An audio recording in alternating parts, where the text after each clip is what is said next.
Good evening and salutations, my GH fans. I was just not there reading a comment, well, not a comment, but the, who the hell are you,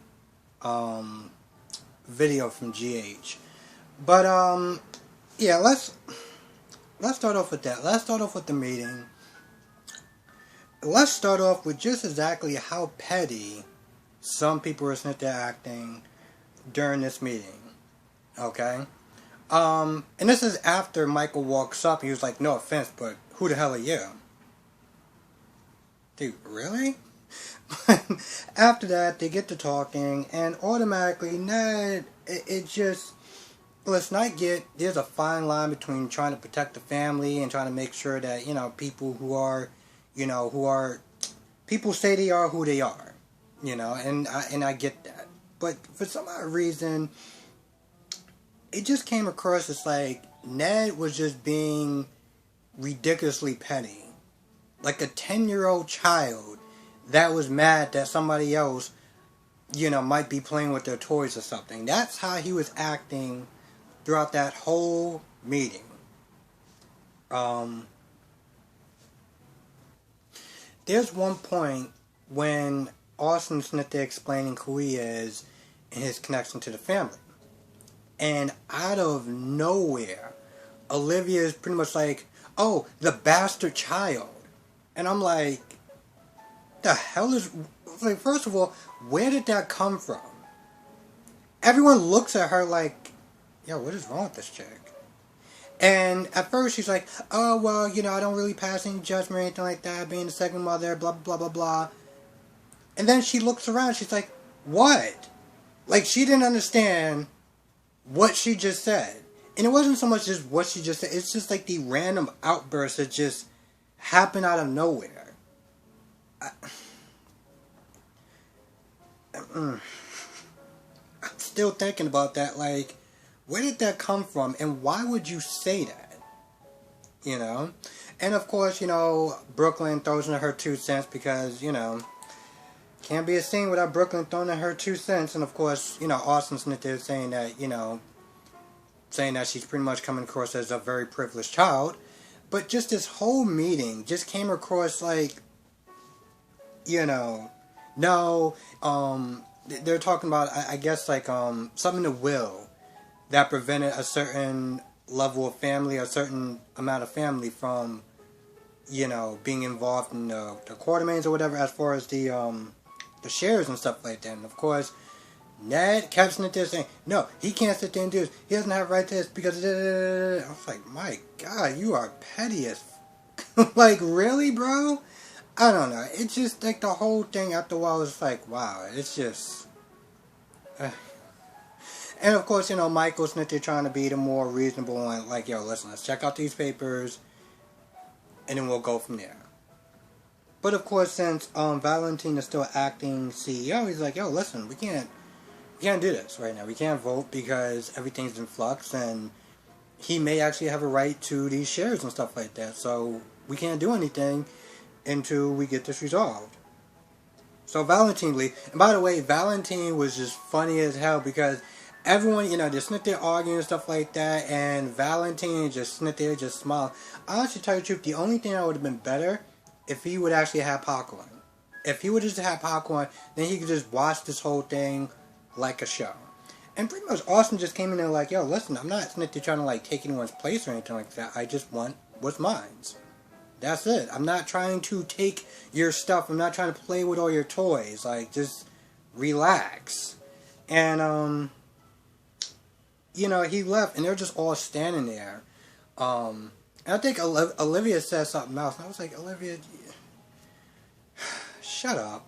like dead ass, just shut up. Honestly, to tell you the truth, after that little comment that she said before, anything else that she did afterwards or whatever, he was like, oh, well, don't mistake something for being friendly, whatever, like, these are my family. I'm like, alright, Olivia, calm down.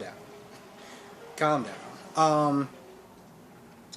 But yeah, he left. They're all kind of just standing there looking at each other. And, Brooklyn is acting defensive like that because she knows that the minute, there's a good chance that Austin sit there and blow up the whole plan. Their stupid, stupid plan. But of course, this is more of a backlash for Brooklyn than than anything else, because if she gets caught, I mean, Valentine, you may actually revert back to the old Valentine, to be honest. And let's get to the other mess of this episode.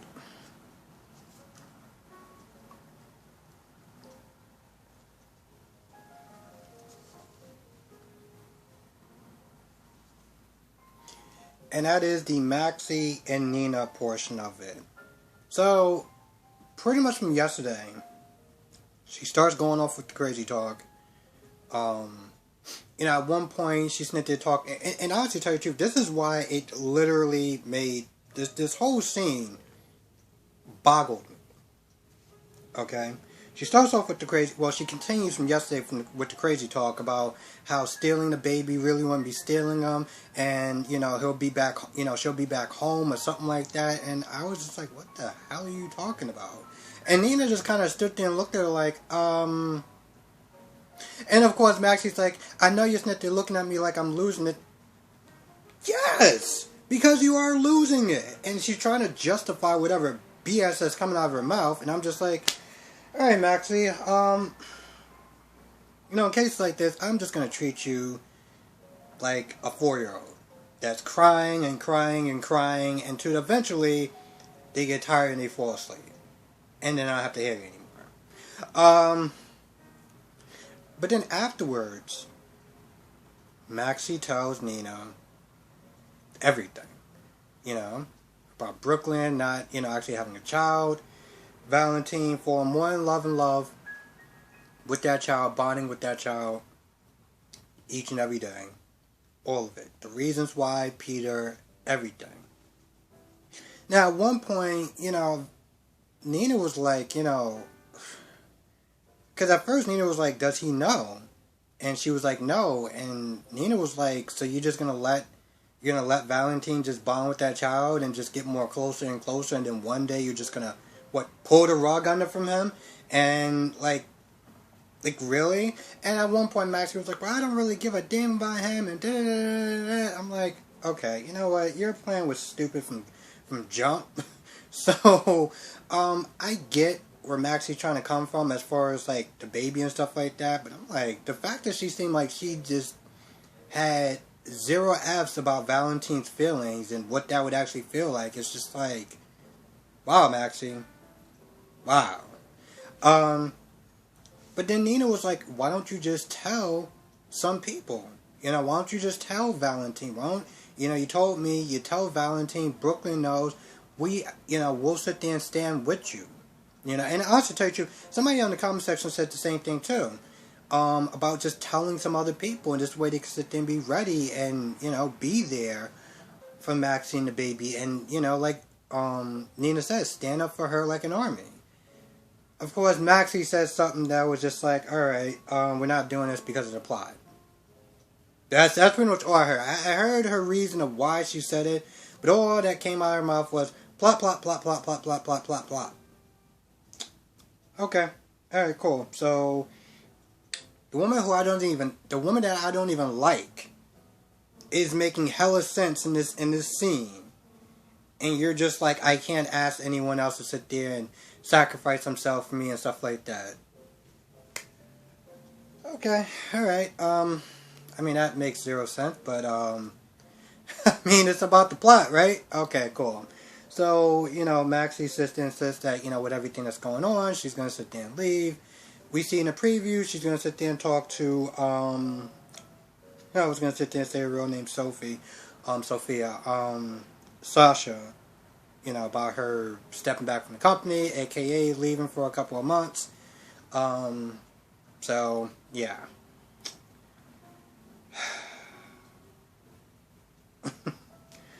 That whole scene was just started off that made no sense. And then she tells the truth, and then the reason why she can't sit there and tell everyone else the truth is because of the plot. Okay. Alright. Yeah, that makes sense. So let's get into the Lenny, the Just Mike, Lenny and Phyllis portion of it. Now, from yesterday, Sunny was like, what's wrong? What's going on? What's going on with Lenny and everything like that? And I'm like, bro, you can't sit there and see the look on their faces like something is really bad. But okay, sure. So they break it down. They pretty much tell him that he doesn't really have a lot of time, and his condition is getting worse. Now at this point, Sonny's like, yo, listen, you can't stop fighting and stuff like that. You gotta sit there and do what you can to make sure you have as much time on this earth as possible. And Phyllis goes and leaves. She goes in the computer, whatever, to sit there and try to research another doctor to get a second opinion. The minute she's gone, Lenny's like, have you lost your damn mind? Because Lenny's like, yo, I'm not going to put her in a poorhouse by trying to get second and third opinions and stuff like that. And I'm not going to lie, it did get emotional. Almost got me to the point of getting a little bit teary-eyed, I'm not going to lie. But, pretty much this whole scene was, one second, pretty much Sonny trying to motivate Lenny and to continue to, fight and stuff like that. Not just give up and just accept it for what it is. And, you talk about the marriage vows and the death due, till death due part and stuff like that. And, long story short, Sonny got through to Lenny.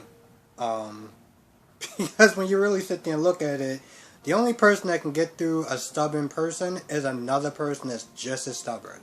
But, he gets him to sit there and be like, alright, I'm going to sit there and fight, because, it's the money thing, and Sonny's all like, oh, well, I'm going to sit there and get the money, don't sit there and worry about that. And Lenny's like, yo, I pay you. Where are you getting this magical money from? Don't worry about it.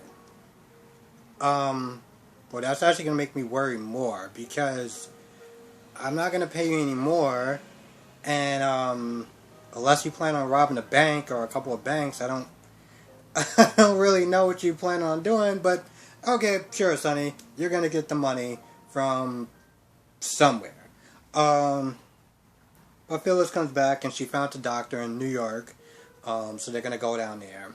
And of course, when in the beginning, you got Anna and you got Finn trying to have this awkward conversation about Violet and spending time with her and all this other stuff and being mad and letting go of the past, and I'm not gonna lie,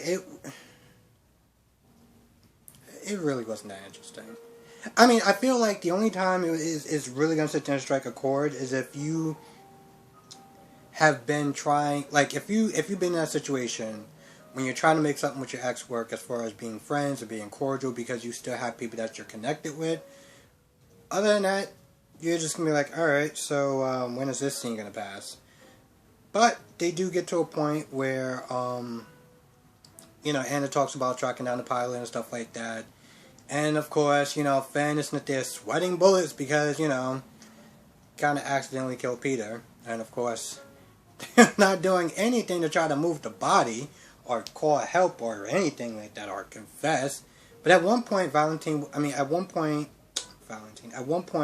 Finn was going to confess to Anna, But of course, Valentine comes in. Well, not Valentine comes in. The, whatever that guy came back or whatever, told him information or whatever. But Valentine did come in, and they basically was meant to say, like, Anna and Finn, Anna and Valentine are going to go to New York to sit there and try to track down this pilot or whatever. So, you got those two going to New York. You got Phyllis, Lenny, and Sonny going to New York. And, man, I wonder, are they going to actually see each other at any point in time? Oh, is it September yet? Or that time? No? But then I guess they're not going to see each other. I'm going to always sit there and just kind of, I want to sit there and say cross my fingers. I'm like, bro, we need to get this over with. 7 months. It's been 7 months of this Nixon Fall storyline.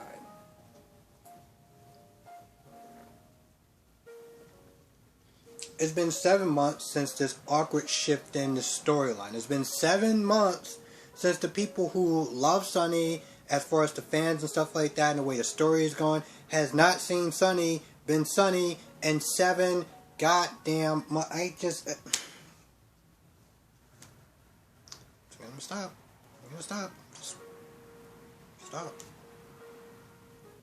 But yeah, they're gonna sit there and meet up. And I'm not gonna lie, the minute that Valentine came up and started talking to Anna, Finn just had that. There you go, just hanging out and being together. It's just like you can see the jealousy in Finn's eyes.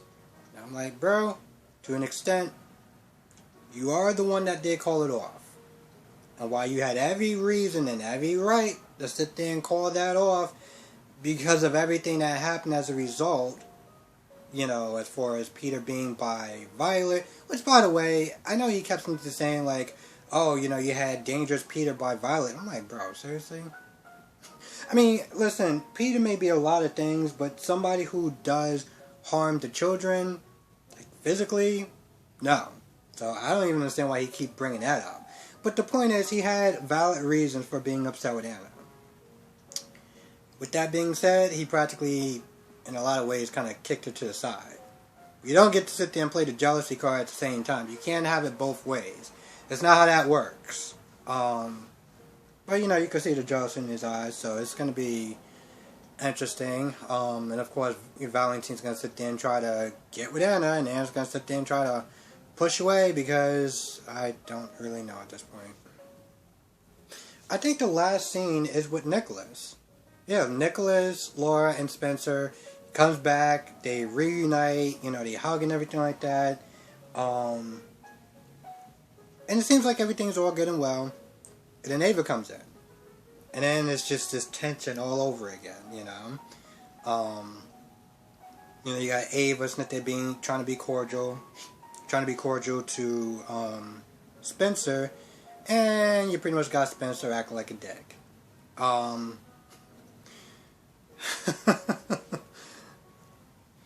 And before Ava came in there, Spencer was like, I came back because I missed you and stuff like that. It's so,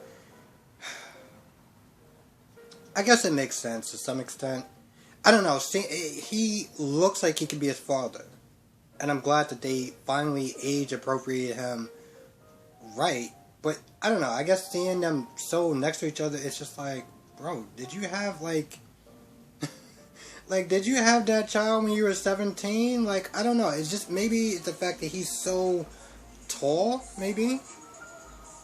But yeah, everything is all good and cordial, whatever, and then Ava comes in, and the awkward tension starts, and, Spencer sits there and tries to pretend like, oh man, you guys are breaking up, you guys are having a divorce, that's so terrible, that's a shame, it's just a damn shame. And Nicholas is like, yo, listen, stop with the fake nonsense, okay, you don't give a damn about me and her, whatever, and of course, Spencer brings up the fact that, Ava didn't sit there and testify against Valentine, and Nicholas brings up the fact that, her face is scarred, it was burnt really badly. You, out of all people, should understand that. Now, granted, when that did happen, I was away. Well, not away, but I took a break from GH during that time period. And surprisingly, during that time period, they did have Courtney come back. I think I talked about that in one of my reviews, but they had Courtney come back. I'm just sitting there I'm just sitting there thinking about that, and I'm like, Spencer, that's, I get that she kind of betrayed you as far as not testifying against Valentine for what he did as far as killing you or whatever, but the fact of the matter is, your dad is alive. Why do you still have that grudge? It was so long ago, and you act as though, she was just like, I don't feel like doing it. I don't feel like going through the paperwork and going down to the court. It's not like she was too lazy to do it. Her face was scarred. She wanted to fix her face. And honestly, to tell you the truth, the way the way that would have played out, there would have been a good chance that Valentine would have walked anyway. The only difference is, well, her face would have still been disfigured. And you would have lost. Regardless. So I don't understand why, he's going through all this stuff like that, as far as, all these, trying to break them up and everything like that, and being so, cold and, I don't know, dickish to her. It's like, bro, that happened a long time ago. I don't know. I'm not gonna lie. It's not that I feel like it's I feel like it's been too long. You know, it's been too long. What she did was not that bad, and it's just, I don't know. That's just my opinion. I think that's it for the most part. I know Laura did talk to Ava to sit there and try to give her a bit of hope as far as, like, you know, her bringing this person to justice and stuff like that. But, you know, at this point, Ava's like, listen, I gotta do what I gotta do. And Nicholas is still bummed out because apparently he's not getting what he wants.